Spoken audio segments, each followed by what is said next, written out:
It's time for the Alma College Coaches Show on 104.9 WQBX. And now, live from Pizza One in downtown Alma, let's join your host, Jeff Sommerville, for tonight's show. Well, good evening and welcome to the Alma Coaches Show, live from Pizza One in downtown Alma. And on tonight's show, I've got Alma College head coach Jason Couch coming off the bye week, so we don't have a ton of topics to talk about, Coach. But we can talk about, let's see, Monday. Well, not only bye week, but we also had our fall break. So. Right? Yeah, I wanted to talk about that. Actually. There we go. So, you've said the last couple of years that this bye week.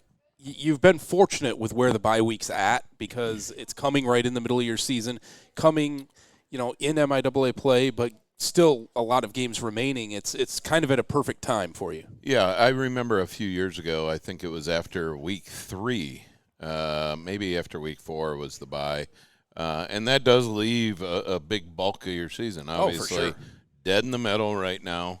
If you count weeks of practice, it's actually closer to the end of the regular with camp and whatnot, but it came at a good time. We were banged up a little bit, and as you can imagine, I mean, those were some tough games early on, and very physical. So yeah, I was looking through the NPI numbers, which are the rating numbers used in Division III, and you guys have played like the third or fourth toughest schedule in the nation so far. Yeah, and I mean, obviously we wish we were undefeated out of it, but it's no wonder, right? Why the record is, and tough games, and we gave a fight, but. To do it week in and week out, it's very physical. It's exhausting. It's been a grueling stretch. Last week was great. I mean, we had fun last week here with our pizza eating contest. Shout out O-line, but we needed it, right? I think just mentally, but then physically. So we had a handful of guys that really didn't practice much, if any, last week.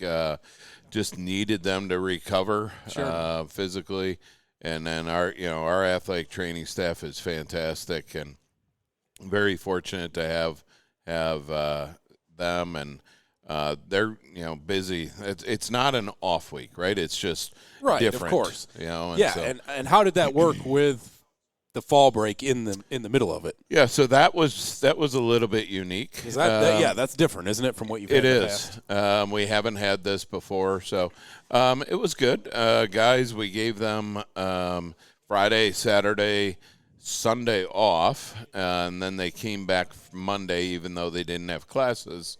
And we had practice Monday and Tuesday without any school, but still filled the time, free time, so to speak, with an opportunity for our players to go around and do some community service here in Alma and up in Mount Pleasant. And, I, for example, went up with a group to a shelter that we were putting up a fence, trying to give them an area that they could have some play equipment for kids that were it was a family shelter, and we had other players on the Fred Meyer Trail cleaning that up, and all over. Some churches that needed some work and things like that. So it's our opportunity for just the rest of the time is so difficult to find common time for guys to go and volunteer that this is just the perfect opportunity. And this community gives back to us a lot. They come to our games and they support us. And when we were, when we were a couple of years ago playing Thanksgiving and had 65 guys over our house for Thanksgiving dinner. Exactly. It was the community that helped provide some fruit and salads and things like that. Just so it's. I feel like.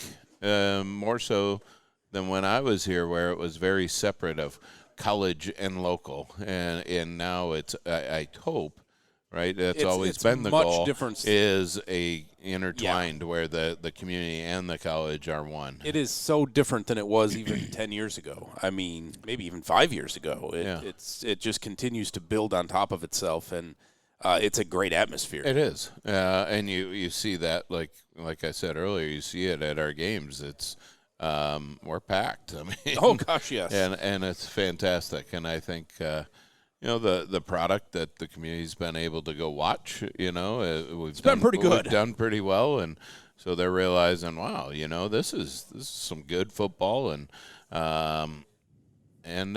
they show it with the support. So it's our nice way of being able to give back. That's excellent. And do some things around the area. And again, it's a reminder that we get to play this game, and that's what it is, right? It's a game, and so there's big things in life, and for us to go and, again, put up a fence so that somebody can have a safe place for their kid to play is pretty awesome. And we talked a little bit just a little while ago about, you've played one of the toughest schedules in the nation and whatnot. That's not just – lip service. You look at the two teams that you lost to, River Falls and Hanover. River Falls beat the number 6 team in the country, pasted the number 6 team in the country on Saturday. And Hanover, a game that I thought you guys pretty well dominated and didn't come out on the right side of the scoreboard, they destroyed Mount St. Joe, who's won the HCAC a number of years in a row. So you look at that, right? They, like you just said, they beat very handily. They beat Mount St. Joe. Yes, they did. A team that just beat by 3. So, I was I was a little bit surprised by the amount that Hanover won, but they are a very good ball club. They are tough. That's obvious. So they received some votes, as I think they should, from the AFCA, and like you said, I mean, River Falls is they're legit, right? They are if they get things rolling, they're a really good ball It's not club. uncommon to see 700 yards of offense beside their name, which is insane. I mean, what do you work on during the bye week in a situation like this? Because you guys are in the driver's seat in the MIAA. We know that, but. Well, you've got a 3-game road trip right coming now, up, first of all. Adrian's undefeated as well, right? Of course. We are where we want to be, but we can't lose focus. And I won't say it because I say it every single week, right? But I know. Just get back to every single day. And, we're playing a team this week that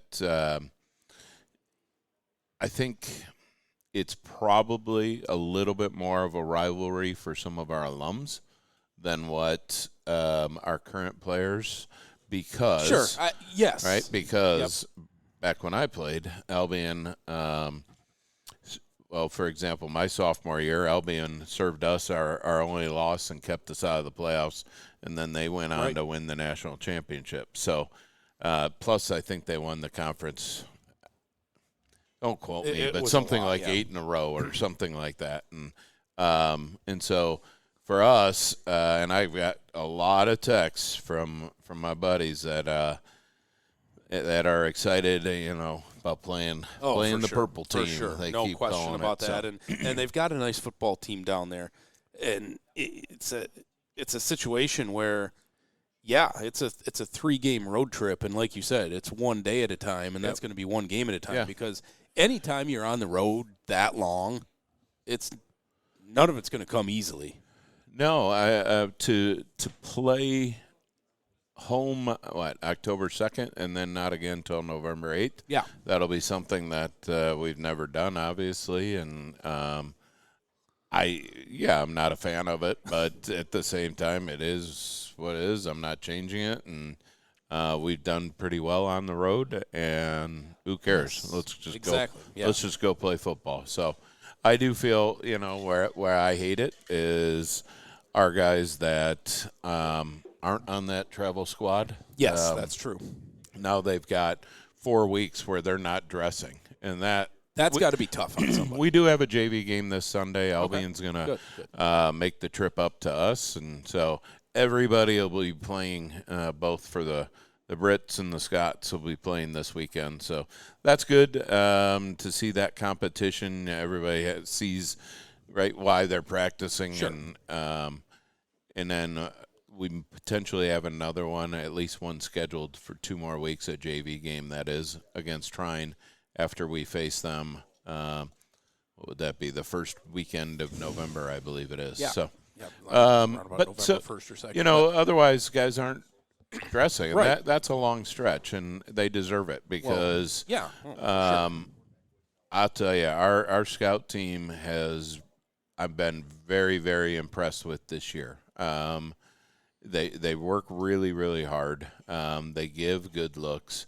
They're trying to line up to different formation adjustments for that team does that given week. Okay. So it's a strain on them, and of course coaches are, they want to see alignments be perfect and routes and so forth to be perfect, and it's hard because we're teaching it to them in a half hour on a Monday. Yeah, it's not easy. And they've had, now 8 weeks to get ready. Right, so, right. I think another thing that, this opportunity for us to talk is maybe the 3 areas that don't get as much love as what a post-game conversation. And let me ask one other question. All right, first. let's go. One question that you kind of led me into that I was thinking about. Okay. The last 2 or 3 weeks, we've seen a lot more freshmen on the field in key situations for you guys. What does it take to get those guys up to speed coming into the program, and then they start to see a little bit more time? That's a good question. Obviously, I wish I knew there was just a secret sauce. Otherwise, we'd have it a lot more. But largely, it's those that really dive into the playbook. Okay. If you can study film, if you know your plays inside and out on paper, at least it will come quicker to you on the field. When you have to think on the field, your legs are slower, right? Because you're processing information. It has to just become That's a great answer. Second nature, right? And guys that you're starting to see play more are guys that it's starting to click. TJ Seiler, right? Oh, for sure, yeah. We knew he was fast, right, from day one. I can see that. But he wasn't football fast until he started learning his responsibilities inside and out. That's why often, and not as much this year, but often you'll see younger guys make special teams because I'll just use kickoff. Just run down there fast, stay in your lane, and make a tackle, right? It doesn't take a whole lot to figure that one out, right? And so for sure, you get a few more oftentimes doing that, and then it starts to click offense and defensive side. But, I'm really happy, and I'll tell you, and obviously growth is being made by all, but somebody might get an opportunity because somebody's banged up or they are just working their tail off, and we're not seeing what most people think of as a huge drop between, a veteran and that first-year player, because now, they have been here now 7 weeks, right, and working hard. So that's a great answer. That was a long answer. No, Sorry. It's a really good answer because, we've talked a lot about that on our Alma Coaches Show High School edition on Tuesday nights across the street at Bravehearts. Well, obviously Alma High School is in a rebuild of kind of their program. Yep. And I've talked to Coach Ellison a lot. Got a couple in a row going. Exactly, they do. They've got a couple in a row. But I've talked to them a lot, and every week it's, these guys are knowing where they're supposed to be better. So the football fast is exactly. Sure. And you can kind of see it defensively as all of a sudden there are guys in the backfield popping pads. And I'll tell you, it is a culture shock, not just coming to a new place and being away from home. All that certainly plays in. But you go from being the stud on your team to, man. Yeah, there's a lot of pretty good. There's a lot of pretty good guys. We're awesome. I don't want to recruit the guys that aren't studs on their team, right? Exactly. So no doubt. All right, give me the three keys that you've got to speak on. I mean, there. we don't give a whole lot of love to a few spots that I think deserve it, and I'm going to start with special teams. I do think it's an area that we can continue to improve on, but, man, we went through a stretch of who's going to be our kicker of the week. Well, yes, that's true. That was a strange talk deal. about an underrated position that I think, honestly, gets a bad rap. People are kind of critique the kickers, but I wouldn't want that job. I mean, only time people really want your know your name is if you don't put it through the uprights or you fumble something. And that goes for the holder, too. I mean, he doesn't want to screw it up either. Otherwise, everybody's going to know who that is. So that is a fair point. That's a fair point. But you have an All-American long snapper. You may very well have an All-American punter this year at the rate things are going. Your special teams unit is pretty darn good. Yeah, absolutely. It's very good. And, again, I think, Coach Cole, he's our special teams coordinator, but different coaches take responsibility of the lead. He has the most of them. But like Coach Ettinger has kickoff, and then I'll assist him. Coach Cole with punt, and then I get to assist, and that's kind of my role with special teams. Otherwise, maybe just lining up the scout team for him. But our guys have to take pride, and again, that's a very fluid. There's somebody that wants that spot because that's a spot on the bus.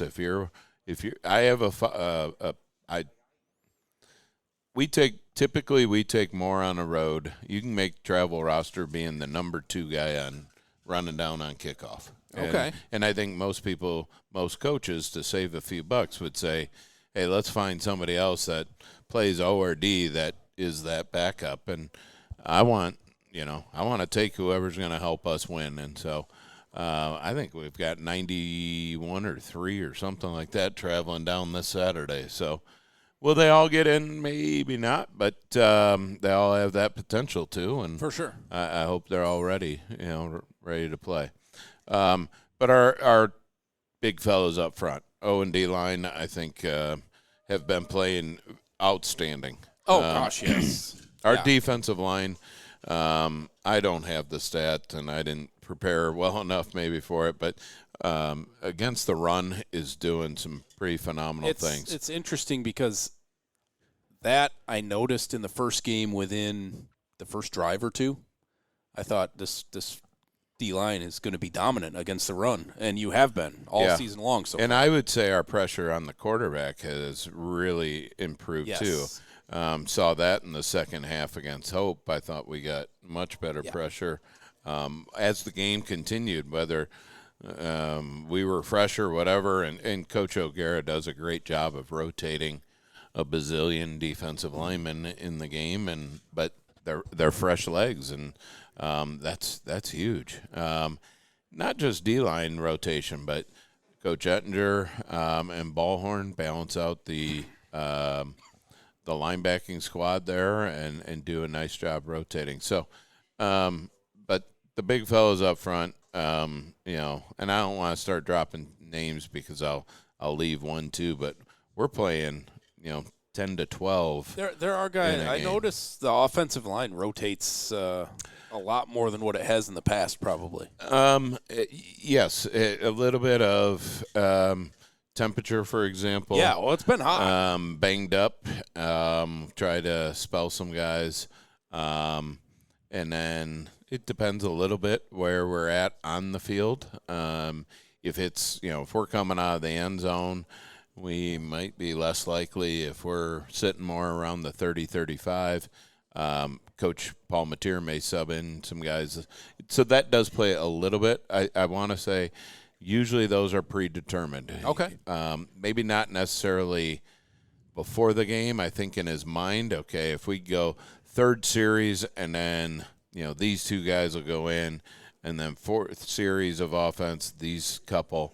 But, the starting 5 guys, and I would say 6 because Maddox Mazel was dinged up, and and other, just they've played phenomenally, right? Yes. I mean, our rushing yards. Well, yeah, I've got the stats here for you, defensively and offensively, Let's and it's go. going to show you the difference here.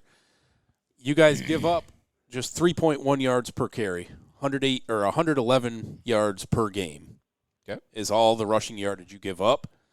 You're averaging 5.2 yards a carry and 211 yards, so 100 yards a game more on the ground and 2 yards a pop more, and that's a testament to the O-line and the D-line. Yeah, and I mean, don't get me wrong. I mean, Eddie Williams is running the ball pretty darn well. Yes, he is. I think what also you see, like against Kelvin, somebody asked me about, the shots that we're able to take. Well, if your run game is as effective, now people are going to have to start to bring more to the box, and that opens up other opportunities in the passing game. And so all around, if you can't run the ball, boy, that makes for a tough day. And we've been able to, and we just got to establish that, each and every week. So yeah, that's a mentality, isn't it? Absolutely, it is, and I think it's a sense of pride too. And don't get me right up there, especially back when I played, because we didn't run the ball for squat. We threw every play is our sacks, and so Carter hasn't been sacked too many times. Part of it, he's very good, smart, conscious to roll out, get rid of the ball. Yeah, he's averaging 5.3 yards a carry himself. So yeah, Eddie's averaging 6.3. It's unbelievable. That's insane for a back that's gotten 95 carries. Yeah. I don't even think he's, leading the league. He came out a little bit early in our last game against Calvin. Maybe not as many carries as what he would love, but again, now he's healthy. Save him a little bit. He's also healthier, and he was one that was able to rest up last week, and he said he's feeling better than he's felt, in a couple weeks. So great. Yep, it's good to hear. That's really good. So, those three things don't always get the love that we share. After, you want to talk about scoring touchdowns and, interceptions and things like that, and rightfully so. But, it takes a team. And I'm going to do another shout out here of our coaching staff. I don't know if you want to take a little break, but no, let's keep going for a minute. So, do the shout outs.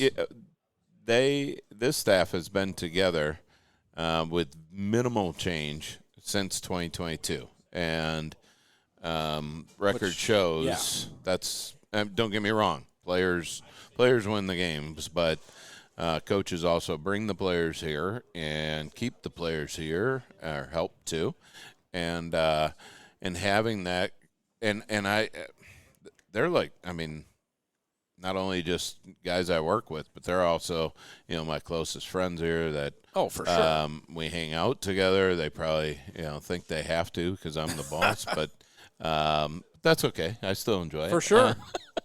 But just tremendous gentlemen. And, selfishly, I've got, as you know, 2 boys on the team, and I couldn't pick a better group of men that I would want them to be around. And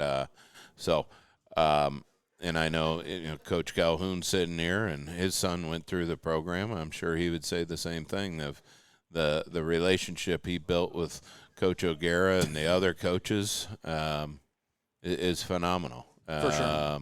And so it's a special place, but it's a special place because of the people, right, and the faculty and professors and whatnot, but to have a staff stick around, especially after our success. Yes, that's most places part. Don't make it. No, right? not at all. The coordinators are often offered opportunities, and our guys, I know, if they wanted, those opportunities would be there for them, and I would support them because, again, that's just what you should do with Of course. But they love it here, and it shows. I mean, we're a close staff. It's fun to spend the 80 hours a week we do together. Well, that's plenty of hours during the week. I was going to ask you what you did on Saturday when you had an off week. Did you just watch football, or did you? We did watch some no football whatsoever. There might have been a nap in there. I can understand that. Let's see. What night was Tiger Marathon game? Was that Friday? Oh, yeah. Well, you Friday. were watching them on Saturday morning then. Yeah, Real so early. I napped during that. I think I missed half the game, which was really almost one full game. Yes, but that was crazy. But I made it up for the woke up for the 13th, 14th, 15th, right? Was it the 15th? Yeah, 15th. Crazy. Yeah, and so enjoyed some family time. Enjoyed, we were hanging out with the boys, and it was good weekend. Perfect.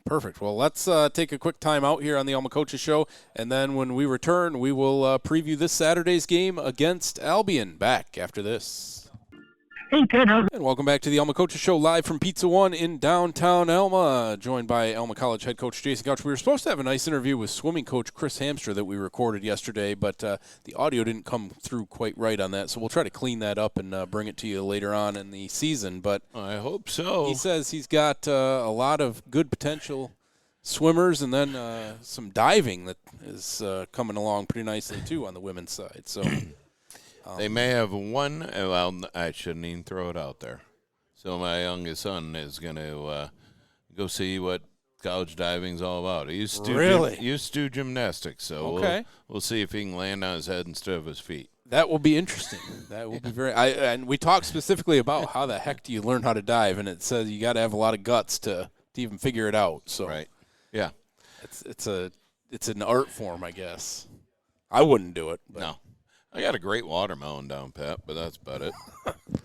So Saturday, heading on the road to take on Albion, a key all the games. It's going to be it's their homecoming. The environment is going to be perfectly toxic, right? Yes, I mean, of course. they're going to hate us, and the target is on us as it should be, but I don't want it any other way, right? We're going to get everybody's best, and we have to prepare like that every single day.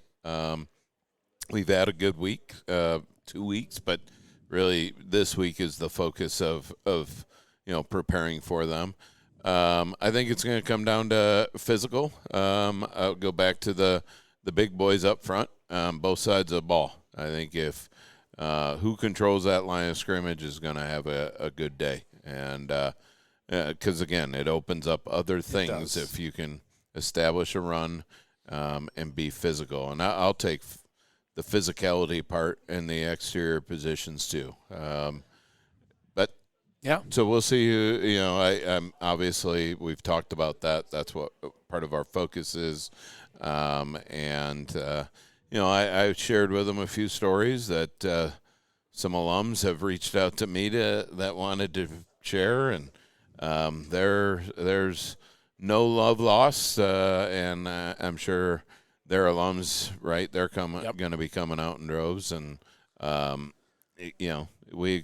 I said, we expect their best, and I'm looking forward to a great game and in a hostile environment, which is, in my opinion, very fun. That's a lot of fun. That's a 1 o'clock kickoff at Albion. If you can get out and support the Scots, that will be the one game we don't have on the radio this year as away this weekend, but we will have all the other ones. That's I promise. All right. Yep. Our next broadcast will be Friday night. Topher Goggin will have the Alma Panthers looking for their third straight win in a row as they take on the Swan Valley Vikings down at Swan Valley.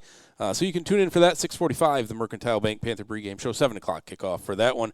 Coach, that's going to wrap it up for tonight's Alma Coaches Show, live from Pizza One. And we wish you the best of luck on Saturday. I will be watching it on my phone intently. And send us away. All right. Well, thanks, everybody, for your support. And like always, go Scots!